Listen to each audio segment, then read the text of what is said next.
السلام علیکم ورحمۃ اللہ وبرکاتہ۔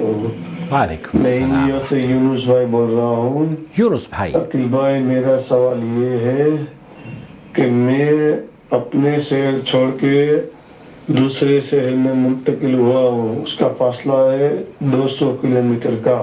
میری پہلی بیوی فوت ہو گئی تھی میرے شہر میں جب دوسرے شہر میں گیا تو وہاں میں نے نکاح کر لیا۔ ماشاءاللہ، بہت اچھا کیا۔ واپس میں اپنے شہر میں تو میرے بیٹے کے گھر پہ تو وہاں کیا نماز پوری پڑھوں گا یا قصر کروں گا؟ اب قرآن حدیث کی روشنی میں اس کی وضاحت کیجیے۔ السلام انشاءاللہ۔ علیکم۔ وعلیکم السلام ورحمۃ اللہ وبرکاتہ۔ نحمدہ ونصلی علی رسولہ الکریم، اما بعد۔ آپ دیکھ رہے ہیں نور ٹی وی جدہ اور میں ہوں آپ کا دوست، آپ کا ہوسٹ محمد عاقل۔ بھائی کے سوال سے جو بات میں سمجھ پایا ہوں وہ یہ کہ اپنے شہر سے باہر نکل کر انہوں نے ایک شادی کری ہے، اللہ کرے دوسری شادی بھی ہو، اور تعدد ازواج یہ عیب نہیں ہے، اسلام میں جائز ہے ایک سے زیادہ شادیاں کرنا۔ میں اس سلسلے میں آپ کو مبارکباد پیش کرتا ہوں کیونکہ آپ نے شادی کری ہے۔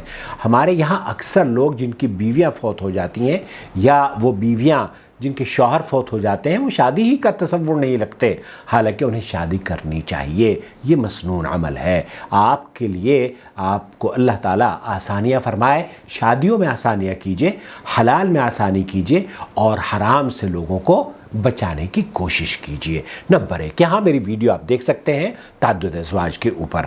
دوسری چیز جو میں عرض کر دینا چاہتا ہوں وہ یہ، جس سوال سے سمجھاؤں کہ ان کا اپنا گھر جہاں پر بیٹا رہتا ہے وہاں پر ہے اور باہر نکل کر انہوں نے شادی کری ہے دوسری شادی، ایسی صورت میں اپنے بیٹے کے ساتھ اگر ملنے کے لیے رہنے کے لیے جاتے ہیں تو کیا حکم ہے؟ میں اس سے پہلے کہ آپ کی خدمت میں اس کا جواب مختصر طور پر عرض کرنا چاہتا ہوں وہ یہ کہ اگر آپ دونوں شہروں میں آپ کے گھر ہیں تو ایسی صورت میں آپ کو ڈاکٹر سعد الخسلان کی محفل میں لے کر چلتا ہوں، وہ اس سلسلے میں کیا رہنمائی فرما رہے ہیں۔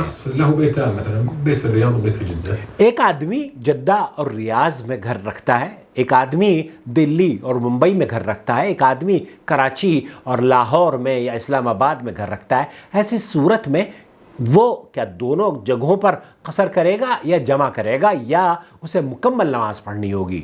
هل تعتبر له اقامتان، کیا یہ دونوں جگہیں اس کی مسکن ہیں؟ فيهما؟ نعم، إذا كان له بيت في الرياض وبيت في جدة فمعنى ذلك أنه صاحب إقامتين۔ صاحب، یہاں آپ اگر آپ کا گھر دونوں شہروں میں ہے تو دونوں جگہ آپ کا مسکن ہے، دونوں جگہ آپ کا گھر ہے، اس لیے آپ کو دونوں جگہ پوری نماز پڑھنی ہے۔ البتہ جب آپ سفر کر رہے ہیں تب آپ کو مکمل نماز نہیں، وہ قصر کی یا سفر کی جو سہولت ہے وہ آپ کو ملے گی۔ إقامة في الرياض وإقامة في جدة فهو في كلا البلدين يعتبر غير مسافر۔ یہاں دونوں شہروں میں اگر آپ مثال کے طور پر بمبئی میں آپ کا گھر ہے اور حیدرآباد میں آپ کا گھر ہے یا راجستھان میں آپ کا گھر ہے تو دونوں شہروں میں آپ مسافر نہیں ہیں، مقیم ہیں۔ البتہ جب ان دونوں کے درمیان آپ سفر کر رہے ہیں، دہلی سے ممبئی جا رہے ہیں، جیسے کہ کوئی آدمی دلی میں رہتا ہو اور ممبئی میں شادی کر لے تو جب اپنی شادی کی وہاں ملنے کے لیے جا رہا ہے اور دوسرا گھر ہے تو اس ڈیوریشن میں جب وہ مسافر ہے تو قصر کرے گا، جمع کرے گا۔ قصر سے مراد کیا ہے؟ فجر کی 2 رکعت، اور وہ تو اس میں کوئی کمی نہیں ہے، نہ اضافہ ہے، پھر ظہر کی 4 رکعت، اور 4 رکعت کی بجائے اسے 2 رکعت پڑھنی ہے کیونکہ وہ مسافر ہے۔ اسی طریقے سے عصر کی 4 رکعت ہوتی ہے لیکن اسے 2 رکعت پڑھنی ہے کیونکہ وہ مسافر ہے۔ اسی طریقے سے مغرب میں 3 رکعت پڑھتا ہے اور عشاء میں 4 رکعت کی بجائے 2 رکعت پڑھے گا۔ اور اللہ کے رسول صلی اللہ علیہ وسلم مسافر بھی ہوتے تب بھی 2 نمازیں ہمیشہ پڑھا کرتے تھے، کبھی نہیں چھوڑتے تھے، اور وہ یہ ہے ایک تو فجر کی 2 سنتیں اور دوسری وطر کی نماز۔ تو فجر اور وطر کی نماز ہمیشہ اللہ کے رسول پڑھا کرتے تھے۔ تو جب آپ مسافر ہیں، سفر کر رہے ہیں، تب آپ قصر کریں گے، جمع کریں گے، لیکن اگر دونوں شہروں میں آپ کے اپنے گھر ہیں تو نہ آپ ادھر قصر کریں گے نہ آپ ادھر قصر کریں گے۔ وَيَكُنْ مُسَافِرًا فِي الطَّرِيقِ، تب آپ راستے میں ہی مسافر ہوں گے، جب آپ اپنے ڈیسٹینیشن پہ پہنچ جائیں گے تب مسافر نہیں ہوں گے۔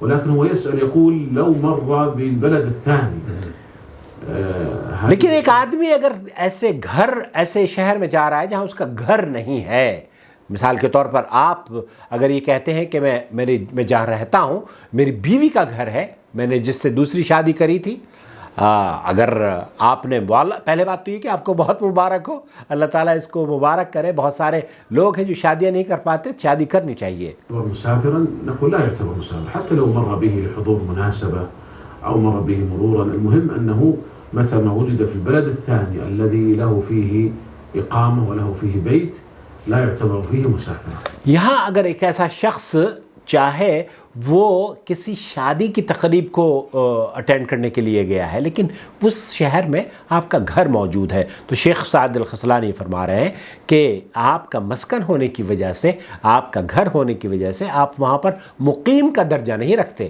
اس لیے آپ مقیم نہیں ہیں بلکہ آپ مسافر نہیں ہیں، آپ ایک ایسا شہر جس شہر میں آپ جا کر رہتے ہیں اور وہاں پر آپ کا گھر ہے، چاہے آپ شادی ہی کے لیے وہاں پر گئے ہوں، چاہے آپ بارات میں یا کسی ولیمے کی تقریب کو اٹینڈ کرنے کے لیے گئے ہوں، تو ایسی صورت میں آپ وہاں پر قصر نہیں کریں گے کیونکہ آپ کا مسکن وہاں پر موجود ہے. لیکن اگر آپ ایسے شہر میں جاتے ہیں جہاں پر آپ کا مسکن موجود نہیں ہے تب آپ کو قصر اور جمع کرنے کی راحت اور فرصت اور یہ ایزینس آپ کو اسلام دیتا ہے. تو خلاصہ کلام یہ ہوا، ایک بار پھر میں اس کو آپ کی خدمت میں پیش کرنا چاہتا ہوں کہ اگر ایک شخص کے 2 شہروں میں گھر ہیں تو وہ دونوں شہروں میں پوری نماز پڑھے گا.